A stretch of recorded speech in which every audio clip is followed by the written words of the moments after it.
नमस्कार। India debate में आप सबका स्वागत है।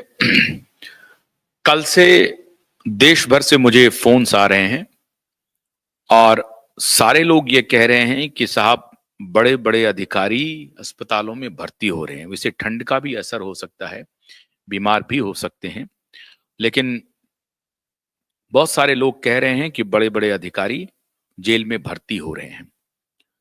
लेकिन जो अधिकारी रांची में भर्ती हुए हैं उनकी क्या स्थिति है, इस बारे में आज बात करेंगे और ये भी जानने की कोशिश करेंगे कि क्या कल जो पूछताछ हुई है रांची में, झारखंड में, उसके बाद सीआईडी ने कोई बड़ा निर्णय लिया है? क्या सीआईडी ने कोई सम्मन भेजा है केंद्रीय कार्यालय को?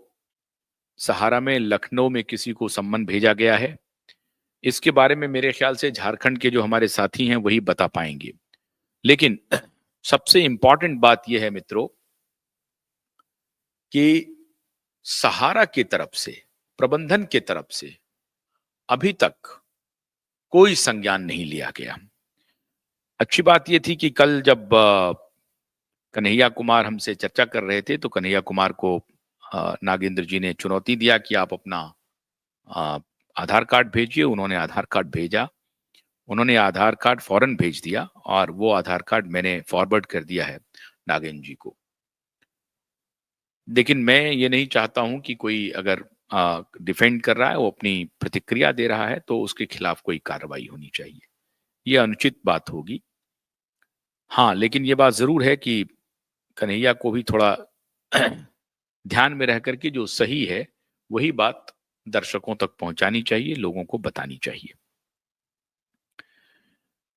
कल भी मैंने आग्रह किया था सहारा प्रबंधन से कि आपको इस विवाद में मौन नहीं रहना चाहिए और अब वक्त आ गया है जब आप अपनी चुप्पी तोड़ करके सहारा के निवेशकों से बातचीत करें और उनको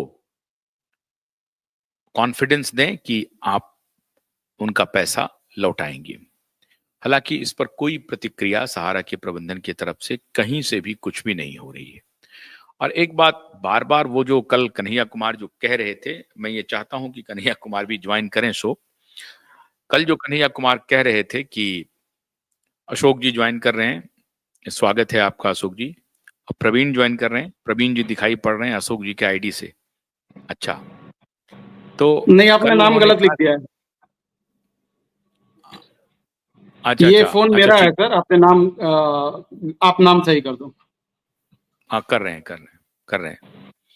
तो ये कल उन्होंने कहा कि सब कुछ सुप्रीम कोर्ट के अधीन है और सुप्रीम कोर्ट में सब कुछ है, इसी वजह से हम नहीं दे पा रहे हैं। परिस्थितियों का हवाला दे रहे थे, परेशानी में है सहारा। ये सारी बातें वो कह रहे थे। हम कोई उससे इनकार नहीं कर रहे हैं कि सहारा परेशानी में नहीं है। सहारा निश्चित रूप से परेशानी में है, तभी तो शायद ये बातें नहीं हो पा रही हैं ठीक। लेकिन जब मैंने भी उनसे ये आग्रह किया, उसके बाद भी अगर सहारा प्रबंधन इसमें कुछ नहीं कर रही है तो ऐसा लगता है कि उनकी मंशा भी संदेह के घेरे में है। प्रवीण, मैं ये आपसे जानना चाह रहा था कि ये जो कल जो भर्ती हुए हैं अधिकारी, उनकी अभी की स्थिति क्या है? क्या वो अस्पताल से वापस आ गए? और कुछ लोगों ने मुझे फोन किया कि बहुत जगह अधिकारी भर्ती हो रहे हैं क्योंकि उनके खिलाफ एफआईआर होने वाला है और उनको डर सता रहा है कि पुलिस उन्हें गिरफ्तार न कर ले।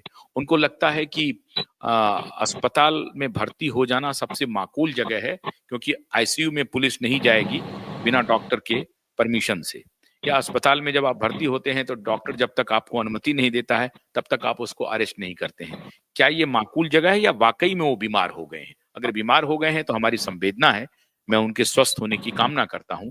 और अगर बीमार नहीं है और वो रणनीतिक तरीके से वो भर्ती हो रहे हैं गिरफ्तारी से बचने के लिए, तब अलग बात है। तो अभी संजीव कुमार की क्या स्थिति है? जी आशुतोष जी नमस्कार, और आपके जितने व्यूअर हैं उन सभी को भी बहुत बहुत नमस्कार।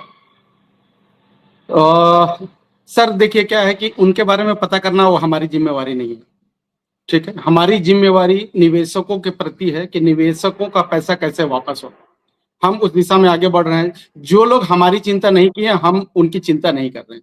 प्रशासन का काम है कि जो लोग कौन बीमार हैं, कौन बीमार नहीं है, कौन अपने घर में छुप कर बैठ गए हैं, उनको कैसे अपने उनके घरों से निकालना, यह प्रशासन की जिम्मेवारी है। प्रशासन वो काम बहुत बखूबी कर रही है। सर देखिए, मैं कुछ चीजें बताने आया और कुछ लोग लाइव में बैठकर सुनेंगे अभी, ठीक है ना, और फिर बाद में वही बात जो मैं बात बोलूंगा उसको उसका काट निकाल कर पहुंच जाएंगे। तो अभी पहले मैं एक बात बोल देता हूं कि हमारे कुछ लोग अभी भी रांची में बैठे हुए हैं और कुछ कार्रवाइयां वहां चल रही है, उस पर मैं अभी कुछ बताऊंगा नहीं, लेकिन कुछ कुछ चीजें मैं आपको बता देता हूं और वो बताने ही मैं यहाँ पर आया हूं। ठीक है सर। दूसरी एक बात यह है आशुतोष जी, मेरा फिर से आपसे एक निवेदन है, नम्र निवेदन है कि ऐसे आदमी को कृपया करके मत लीजिए, नहीं तो अब हमारी मजबूरी हो जाएगी सर, हम आपके चैनल पर नहीं आएंगे, क्योंकि हमारी लड़ाई इन लोगों से नहीं है जो लोग झूठ बोलने वाले लोग हैं। इस आदमी को प्रबंधन के किसी भी तरह के बात की जानकारी नहीं है, ये आदमी सिर्फ झूठ बोलने। आप कोर्ट की बात करोगे तो ये सीआरसीएस की बात करेगा, सीआरसीएस की बात करोगे तो ये पोर्टल की बात करेगा। अरे भाई, हमको पोर्टल पर पैसा मिल रहा है, हमको भी मालूम है, तो तुम इसमें क्या बताने आए हो? सुप्रीम कोर्ट में तुम्हारा केस चल रहा है, ये हमको भी मालूम है, तो तुम क्या बताने आए हो? तो इस व्यक्ति के पास किसी भी तरह की जानकारी नहीं है, ये बकवास करने आता है, हमारा आपका समय खराब करने आता है, और हमको इसके साथ समय अपना नहीं खराब करना है सर।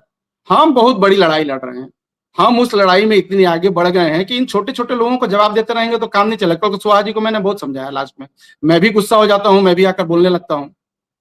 लेकिन देखिए, अब मैं जो बोलूंगा ना, अब वो गलती से वो आपके साथ आ जाएगा, तो उस बात का फिर वो इसको कैसे काट, इस बात का जवाब दीजिए, फलाना सहारा कहाँ गलत थी, इस बात का जवाब ये करता है वो आदमी। छोड़िए उस बातों को, मैं आता हूं अपने मुद्दे पर।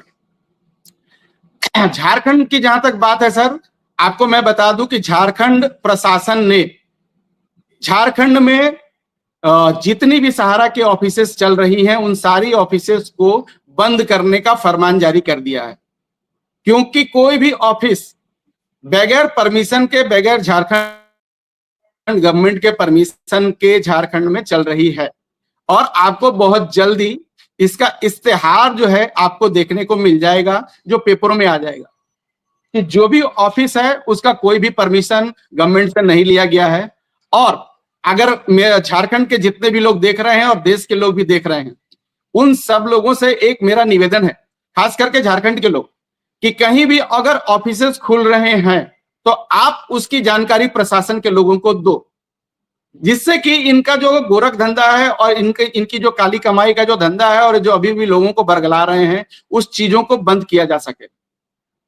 और झारखंड में मैक्सिमम लोग निकलिए घरों से और जाकर अपने अपने थाने में इनके ऊपर एफआईआर करवाने का काम करिए, क्योंकि ऊपर के अधिकारियों से स्पष्ट निर्देश आ गया है कि आप लोग जिनका भी निवेश है, आप थाने में जाकर इनके खिलाफ में एफआईआर करिए। और अगर थानेदार एफआईआर नहीं लिखता है तो आप लोग हम लोगों से संपर्क करिए, हम उनको ऊपर के प्रशासन का जो आदेश है वो आदेश उनको बताएंगे, और फिर उसके बाद जो है आपका एफआईआर वहां लिखा जाना है। आज मुझे 5-6 लोगों का फोन आया है, मैंने सबको बोला है कि जिस एरिया में आपका ब्रांच है उस एरिया के थाने में आप जाइए, आप एफआईआर लिखवाइए। अगर एफआईआर वो थानेदार लिखने से मना करता है तो आप मुझे फोन करिए। तो आशुतोष जी, अब आप समझ नहीं सकते हो, झारखंड में इनकी दुकान बंद होने वाली है।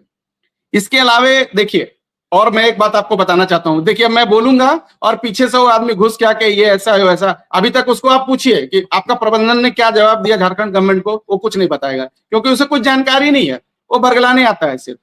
लेकिन हमें कुछ जानकारी हो जाती है, क्योंकि हम उस जगह पर बैठे हैं, हम कंप्लेनर हैं, तो जानकारी तो सरकार हमें भी कुछ दे रही है कि आपके कंप्लेन का क्या जवाब है। हम पूछेंगे, हम वो बोलेगा इमली। अब देखिए, अब वो आपको सुप्रीम कोर्ट का हवाला दे दिया, हाई कोर्ट का हवाला दे दिया, सीआरसीएस का हवाला दे दिया। समझिए बातों को। झारखंड पुलिस ने जो अभी तक जो अपनी ये को आगे बढ़ाया है, क्या बोलेंगे, अपनी जो ये जांच को, जो जांच को, यस सर, अपनी जांच को जो आगे बढ़ाया है सर, उस जांच में झारखंड में करीब करीब 170 175 इनके जो अकाउंट हैं, उस अकाउंट का डिटेल्स पता चला है। ठीक है सर। अब हम यहाँ बोलेंगे, ये बात समझिए, फिर वो कनाई से आके पीछे से आलतू फालतू बात करेगा हमसे, लेकिन हम अपनी बात बताकर सर निकल जाएंगे। और मैं ये बात बता देता हूं, फिर आगे की बात करता हूं। हम ये सरकार ये कोशिश कर रही है, झारखंड सरकार और यहाँ का प्रशासन, कि ये जो अकाउंट है, इस अकाउंट में जो पैसा गया है वो पैसा फिर वहां से निकल कर किधर गया है,